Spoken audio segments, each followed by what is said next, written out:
Bismillah, alhamdulillah, wassalatu wassalamu ala rasulullah Muhammad ibn Abdullah wa ala alihi wa ashabihi wa man tabi'udah. La hawla wa la quwwata illa billah. Subhanaka la ilma lana illa ma 'allamtana innaka antal alimul hakim. Rabbi shrah li sadri wa yassir li amri wahlul 'uqdatam min lisani yafqahu qawli. Amma ba'd. Ikhwani wa akhwati, uhayyikum jami'an bi tahiyyatil Islam. Assalamualaikum warahmatullahi wabarakatuh. Di bagian pertama kajian tadabbur ayat-ayat peradaban ayatul hadharah, kita sudah berbicara tentang urgensi tema peradaban dalam mengkaji Al-Quran. Udah kita pelajari di video sebelumnya bahwa ternyata konten terbesar atau kebanyakan konten atau isi Al-Quran ternyata berbicara tentang peradaban, membangun masyarakat, ya. Bukan ibadah mahdhah begitu. Nah, ketika saya menyampaikan materi ini dalam suatu forum, pernah ada yang bertanya, "Loh, Ustadz, bukankah mayoritas kandungan Al-Quran itu kan berisi kisah dan kisah-kisah, cerita-cerita?" Ya. Dan akhirnya saya jawab, justru kisah-kisah itu atau kisah-kisah yang kemudian menjadi kandungan terbanyak dalam Al-Quran ini juga menegaskan bahwa memang tema terbesar Al-Quran itu membangun masyarakat, membangun peradaban. Karena dengan kisah-kisah yang disampaikan oleh Al-Quran itu, ya, kisah-kisah zaman dahulu, ya, Fir'aun, ya, kaum 'Ad, Tsamud, ya kan, Nabi Sulaiman, ya, itu kan Al-Quran secara tidak langsung berbicara tentang peradaban, ya. Contoh-contoh peradaban yang dimurkai oleh Allah, dan juga contoh-contoh peradaban yang diridhoi oleh Allah Subhanahu wa Ta'ala. Jadi tema peradaban ini adalah tema utama Al-Quran, sehingga harusnya ketika kita berbicara Al-Quran itu perhatian besar kita itu adalah bagaimana nilai-nilai Al-Quran ini, ya, bisa kemudian menjadi sebuah bangunan masyarakat gitu, ya, yang diridhoi oleh Allah Subhanahu wa Ta'ala. Bahkan sudah selayaknya setiap interaksi kita dengan Al-Quran, membaca, tadabbur, menghafalkan, itu harusnya berorientasi kepada tema utama Al-Quran, yaitu membangun peradaban. Nah, teman-teman sekalian, sekarang kita akan berbicara tentang visi peradaban Qurani. Visi peradaban Qurani. Jadi ada 3 visi peradaban Qurani yang insya Allah nanti kita bahas secara singkat, ya. Kita bahas secara singkat. Jadi ada 3 visi peradaban Qurani. Artinya Al-Quran datang untuk membangun suatu peradaban, ya, yang digambarkan digambarkan secara sederhana dengan 3 visi ini. Yang pertama adalah ibadah, yang kedua adalah khalifah, yang ketiga adalah rahmah. Ibadah, khalifah, dan rahmah.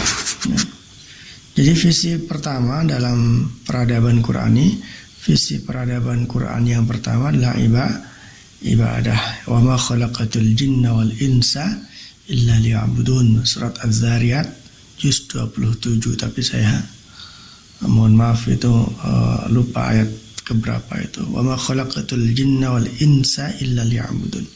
Dan tidaklah aku menciptakan manusia dan jin kecuali untuk beribadah kepadaku, begitu kata Al-Quran, ya.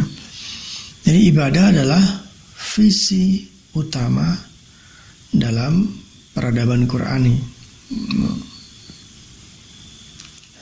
Ketika kita bicara ibadah, ya, seringkali yang tergambar dalam pikiran kita apa sih? Pasti sholat, zakat, haji, baca Quran, itu kan ya, sedekah. Ya. Artinya sholat duha, tahajud, witir. Ya. Artinya seringkali kalau kita bicara ibadah, yang muncul dalam pikiran kita itu seringkali hanya ibadah-ibadah mahdhah saja, ibadah-ibadah ritual saja. Padahal di samping ada ibadah mahdhah, ada ibadah ghairu mahdhah, ya. Sehingga ibadah itu jenisnya banyak sekali, ada vertikal, ada horizontal, ada yang ritual, ada yang sosial, ya. Sehingga sebenarnya ya olahraga ibadah enggak? Olahraga bisa jadi ibadah, ya. Olahraga bisa menjadi ibadah. Kita bekerja bisa menjadi ibadah. Kita kuliah, sekolah, mencari ilmu bisa menjadi ibadah. Bahkan kata Nabi ketika seorang suami istri, ya, suami atau istri menyuapin pasangannya, menyuapin makan, itu bisa jadi ibadah, ya. Lebih dari itu, kita mohon maaf buang air itu dalam Islam bisa menjadi ibadah.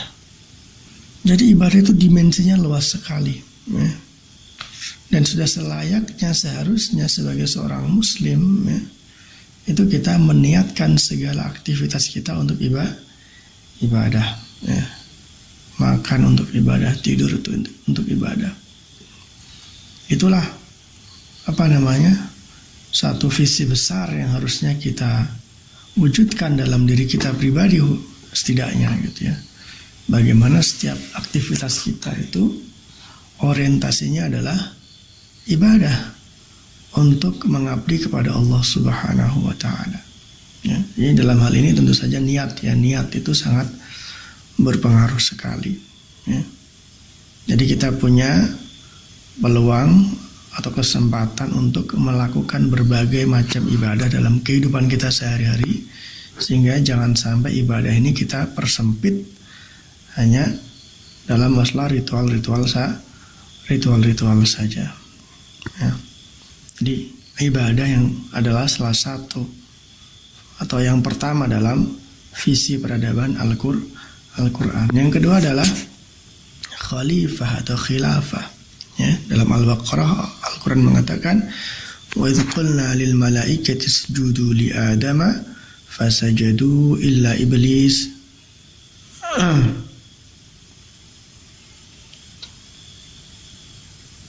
wa idh qulna lil malaikati isjudu li adama fasajadu illa iblis. Jadi ketika kami mengatakan kepada para malaikat supaya mereka bersujud kepada Adam, kemudian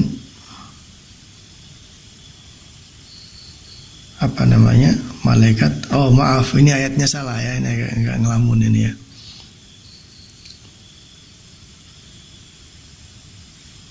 Wa idh qala rabbuka lil malaikati inni ja'ilun fil ardi khalifah qalu ataj'alu fiha man yufsidu fiha wa yasfiku dima wa nahnu nusabbihu bihamdika wa nuqaddisu lak qala inni a'lamu ma la ta'lamun. Itu ayatnya, mohon maaf salah mengutip ayat. Jadi ingatlah ketika Allah berfirman kepada para malaikat, sungguhnya aku telah menjadikan khalifah di bumi, ya. Jadi khalifah atau khilafah yang kita maksud di sini adalah mengacu kepada ayat tadi, bukan mengacu kepada sistem pemerintahan yang pernah terjadi pada zaman dahulu, ya, yang pernah diterapkan pada salah satu atau suatu periode dalam masa sahabat khususnya, ya. Jadi bukan itu yang kita maksud. Jadi khalifah itu yang kita maksud adalah mengacu kepada ayat tadi. Yang khalifah di sini poin utamanya adalah leadership. Karena khalifah itu kan seperti kata para ulama tafsir, ya kan, khalifah dalam Al-Baqarah tadi itu ya tentang tugas manusia mengelola dan merawat bumi, ya. Atau bisa kita sederhanakan, khalifah itu leadership, ya. Artinya bagaimana umat Islam ini dengan Al-Quran ini, ya, kemudian punya leadership, punya kepemimpinan, ya, punya kepemimpinan. Bagaimana umat Islam ini bisa memimpin umat manusia dan mengarahkan mereka kepada kebaikan-kebaikan dan kepada nilai-nilai Al-Quran, ya.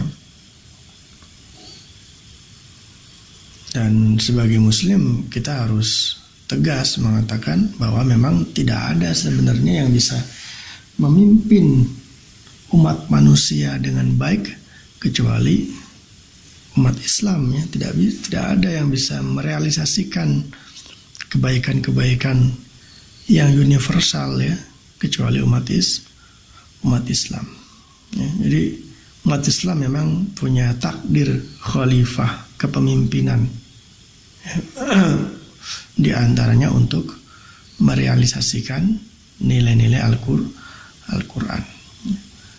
Nah, dalam hal ini khalifah ini, leadership ini juga harus terpatri, ya, dalam pribadi setiap individu Muslim.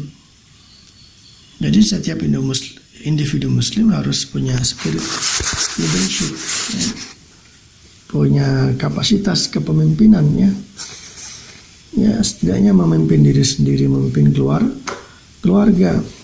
Apalagi Nabi mengatakan kullukum ra'in wa kullukum mas'ulun an ra'iyatih.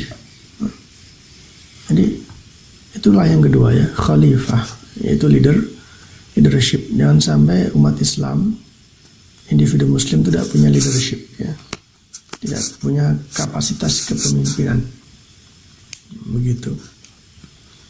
Dan dalam level umat, ya, kita harus menyadari kita punya tanggung jawab kepemimpinan yang harus kita realisasikan, ya, kita ikhtiarkan.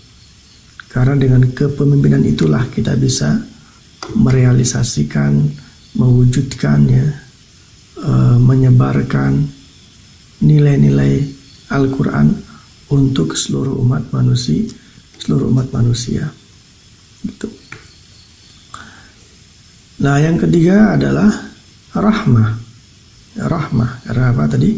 Ibadah, khalifah, dan rahmah. Rahmah ini mengacu kepada firman Allah, wa ma arsalnaka illa rahmatan lil alamin, ya. Jadi ini dalil-dalil yang spesifik, ya. Artinya di samping ayat-ayat yang kita sebutkan barusan, ya, masih ada banyak dalil baik dari Al-Quran maupun dari Sunnah, ya. Jadi rahmah itu kalau kita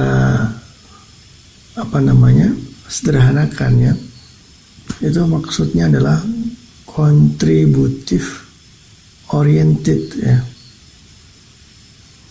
Artinya kalau kita bicara dalam level individu, rahmah ini berarti bagaimana setiap individu muslim itu menjadi pribadi-pribadi yang kontributif, ya, selalu menjadi solusi, selalu menjadi orang yang membawa manfaat, ya, selalu berorientasi kepada kontribusi di tengah-tengah masyarakat, ya.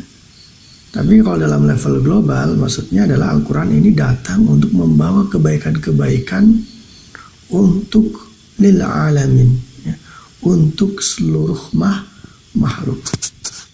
Nah, ini menarik sekali, ya, karena lil alamin itu kan berarti bukan hanya untuk orang Islam saja, bahkan bukan hanya untuk manusia saja, karena alam itu maksudnya adalah makhluk. Alam itu ya selain Allah Subhanahu wa Ta'ala. Artinya jelas bahwa kebaikan-kebaikan yang ingin atau kebaikan-kebaikan yang dibawa oleh Al-Quran, ya, itu untuk semua makhluk. tidak hanya untuk orang Islam, bahkan tidak hanya untuk manusia, tapi juga tumbuh-tumbuhan, binatang, ya. Sehingga kita nggak perlu takut seandainya Al-Quran memimpin kita, ya. Karena semua akan mendapatkan kebaikan, ya. Semua akan mendapatkan keberkahan, gitu ya. Wa ma arsalnaka illa rahmatan lil alamin. Dan ini jelas bukan teori, ya, karena Nabi Muhammad sendiri dan para pemimpin Islam, ya, sejak zaman dahulu sudah membuktikan, ya, betapa umat Islam ini, ya, dengan bimbingan Al-Quran bisa mengayomi, ya, bahkan membawa kebaikan tidak hanya untuk umat Islam sendiri, tetapi juga orang-orang non-Muslim, bahkan untuk semua makhluk, ya. Dalam banyak hadis kita juga sering mendengar, ya, betapa Nabi sangat menyayangi binatang, gitu ya. Ya, para pemimpin umat Islam pada zaman dahulu, ya, betapa makhluk hewan-hewan itu juga sangat diperhatikan, begitu. Ya. Wa ma arsalnaka illa rahmatan lil alamin. Jadi itulah teman-teman sekalian, 3 visi peradaban Qurani, ya, ibadah, khilafah dan rahmah. Supaya tidak terlalu panjang durasi video ini, ya, saya kira cukup jelas. Saya kira materi yang saya sampaikan cukup jelas, dan kalau kurang jelas ya nanti tinggal diputar-putar ulang gitu, ya. Dan kalau ada pertanyaan atau tambahan silakan disampaikan di kolom komentar, begitu ya. Tapi semoga ini bisa menjadi inspirasi buat kita semua, terlebih di bulan Ramadan, ya, sehingga 3 hal atau 3 visi ini, ya, bisa menjadi salah satu program utama dakwah kita diantaranya, ya. Termasuk bagaimana agar 3 visi ini juga kita internalisasi, ya, kita coba terapkan dalam perilaku dan kehidupan sehari-hari, ya. Ibadah, khalifah dan rahmah. Aqulu qouli hadza wa astaghfirullah li wa lakum. Wassalamualaikum warahmatullahi wabarakatuh.